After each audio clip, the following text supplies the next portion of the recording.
Good morning, Paige. Hello, how are you? Good. It's good to see you up and about. How are you feeling after your last little hospitalization?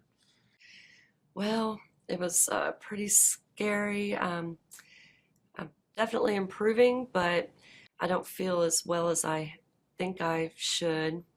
The cough is a lot better, but my breathing is still not what I think it should be right now. So you're still struggling to breathe some. I guess you could call it struggling. When I walk to the mailbox or up the stairs, I get out of breath easily. Exercise tends to make the breathing worse. It does seem so, yes. So you're better, but not quite where you want to be. Yeah, I'm definitely not where I think I should be. I feel like I should be better by now. Usually, after a cough or bronchitis, I'm able to breathe easily, and it's not like that this time. So you usually bounce back pretty quickly, but this time it's taking longer, and that's a real concern to you. It was when I was with you in the hospital, you gave me a little oxygen in the beginning, and I just never thought I would be a person that would have to have oxygen. That was scary too. So the oxygen piece is something that's scary. It almost feels like you were really, really sick when you needed oxygen. It does. I never picture myself needing I guess I'm scared of needing an oxygen tank and carrying it around with me and having the tubes in my nose. That I just don't see myself needing that. I always think of myself as being healthy. And now it seems like you may have some real or some permanent damage. That's what it seems like. Paige, would it be okay if we talked a little bit about your disease process? Sure. You know, with a flare up of bronchitis like this, you very well may have done some damage to your lungs. The good news is, as you continue to heal, I mean, we have a spirometry today, which is that breathing test that you did. We compared that to one you did about 6 months ago. It is quite a bit worse. Now, a lot of that will get better with time, but also a lot of that kind of depends upon whether you continue to smoke or not. This is when we're going to talk about my smoking, huh? Well, Paige, we don't have to talk about anything you don't want to talk about. Those are going to be decisions that only you can make. I can't make you quit, and so that's just going to have to be your decision. I I want you to know, though, that I'm here to support you. And even though we've talked about smoking cessation and some things that you could do in the past, you've been kind of resistant about that. I wonder if having this bout in the hospital has done anything to change your mind. Well, I think I need to seriously think about it. Again, evidently my health is on the line because it was just a really bad experience for me. So, bad experience. Hmm. So, if we look down the road, maybe 5, 10 years, and you decided not to quit smoking, what do you think that would look like for you? Probably not good. I would see me not being able to breathe at all. And again, just my biggest fear would be needing oxygen every day, all day. That oxygen is a pretty strong motivator for you, isn't it? Yeah. Yeah. Well, so it sounds like if it sounds to me like if you didn't quit smoking, that you feel like your overall health might really be at risk. Yes. Where does that leave you? And I need to start considering it more seriously than I have in the past if I want a different outcome. If it's okay at this point, Paige, that's great. But let's talk about, if it's okay, what's something called a decision balance. So, and it involves four things to think about. It's almost like writing it on a page, but we're going to do it in the air or whatever. Okay. So, um, what are the good things about smoking that you like if you didn't decide to quit? What are some of the negatives about smoking if you didn't decide to quit? And then if you did quit, what would be some of the good things? And then what would be some of the negative things if you did quit? Okay. Um, so tell me, if you would, what are some of the good things about that you like about smoking if you continued to smoke the way you are? Okay. I like the taste. I like how it feels in my throat. I love the social aspect of it. I have smoking friends, I have non-smoking friends, and just when I'm with my friends that smoke, it is just a lot of fun. It's just something we do, as odd as that sounds. Um, and I love it with my coffee first thing in the morning a lot. So some of the good things are the taste, Hmm. particularly with coffee, and how it makes you feel. And then it sounds like there's a big social component to smoking for you. There is. Tell me about then what would be some of the negatives if you continued to smoke and didn't quit.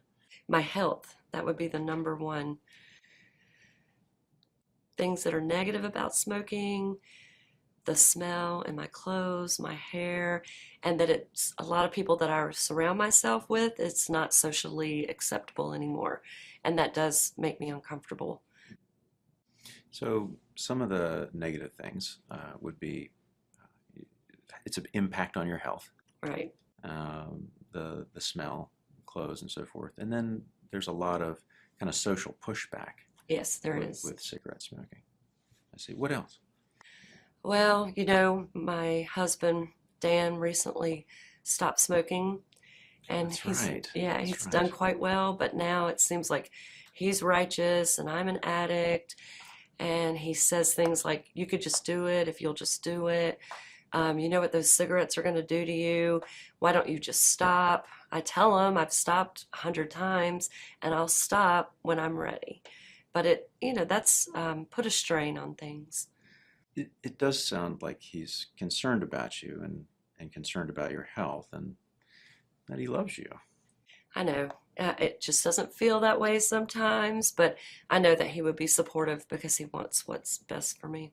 But on the other hand, it's hard to put up with some of that stuff, and I think it shows a lot of inner strength in you to put up with some of that, even though it's kind of a pain. Well, thank you. I'd like to think so. So, what would be some of the positives, some of the good things about quitting? Based on what you told me here today, even if I have some permanent damage, you encouraged me to believe that if I stop, that I could get better and definitely avoid the oxygen tank. That would be the biggest positive. The second positive was that Dan and I would have a little more peace in our home and get along better. And he would see that I, want to be on the planet. My clothes would smell better, my hair would smell better, my car would smell better. I wouldn't have to worry about, sneaking somewhere when I wanted to smoke and it wasn't socially acceptable in the situation I'm in. So there are a lot of positives. Okay. So, again, on one hand, there are a lot of good things that you enjoy about smoking. And on the other hand, you've given me quite a list of things that if you did quit, there would be a lot of ways that your life would be better. So, where does that leave you now? That I just really need to do this. I need to concentrate on the good things and just be ready to stop. I just need to stop. Sounds like you're pretty committed. Um, so let's talk about a scale then. In terms of being ready to quit, 0 being not ready at all, and 10 being like, yeah, I'm really ready to quit. Where are you on that, do you think? I'm going to say an 8. An 8. Why an 8 and not a 5 or a 6? It all just goes back to this recent event and the fears that I have or where it would be. I'll go back to your 5 to 10 years from now, and that's just not. Not a pretty picture. No, it's not. Tell me some of the things that you are aware of that can help you in this quest. Well, I'm very familiar with nicotine gum and nicotine patches. I do wear the patch, and they work very well for me, especially at work because I'm not allowed to smoke at work, nor would I want to be smoking at work again with the people that I am with. Um, And I, that's really about all I've ever tried. Or cold turkey, and that just never went well. That never went well for you. Mm-mm. Yeah. Do you know about the NC Quit line? I've heard the commercials on the radio, but I've never looked into it. Would it be okay if we talked about that for a minute? Sure. This is a fantastic program page. They have a lot of information, but the great thing is you can actually have your own personal kind of smoking counselor, and you can call them or you can leave a message with them to call you. But there's a tremendous amount of support there, and that's been a very helpful thing. And the great thing for me is they will actually call me and give me kind of follow-up information on how you're doing. Oh, How does that sound? sounds very intriguing. Sounds like it could be helpful. Yeah, And not just depend on Dan with my journey. yeah. So it'd be just sounds like more support Right. for you. It You would wouldn't be. feel alone in this battle. Right. Yeah. So I heard the nicotine patches and gum, and then possibly the quit line. Anything else that you've heard about or that you might be interested in there? Well, I do know Dan had a quit date. Is that something I have to do? Again, decisions that only you can make, Paige. Okay. But if it's okay, I can tell you a little bit about the research about the quit date. Okay. Most of the research shows that if indeed you can kind of look at your calendar and see a time that would be better to quit than not, it's really helpful to have a quit date and to tell as many people as you can about that this is the day I'm quitting. Again, it tends to garner that social support and increases the commitment level. How does that sound? Well, that makes sense. Why it would be better than just today will be the day.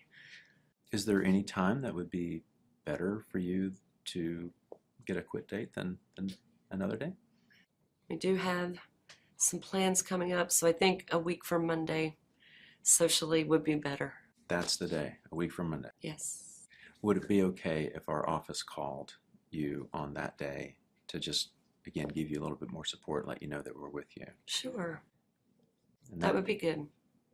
So let's go back to another one of those scales. Scale Okay. of 0 to 10 in terms of your confidence about doing this. 0 being no confidence, 10 being, hey, I have a lot of confidence about my ability to quit. Where would you be on that scale? Well, I think with everything we've discussed today, I would like to leave on a 10, and that's how I feel. That's tremendous. It is. That is And tremendous. it feels good. Good. Feels good. Mm. Feels I like can still be a little wary, but it feels good. yeah, but it feels like you have a A plan plan. this time. Mm-hmm. Good. And That's I want to great. feel better. Well, congratulations. I think that's probably the biggest health decision that you could possibly make in your life, I think particularly so. in light of what you've just been through. So Right. I think this is a really good time. And I applaud your courage in doing it. It takes a lot to make this decision. So good for you. Well, thank you. So I will call you. We'll give you some information about the quit line when you leave. You can take care of the patches and gums since they're over the counter. And if it's okay, let's schedule an appointment in 2 to 3 weeks out and get you back and see how things are going.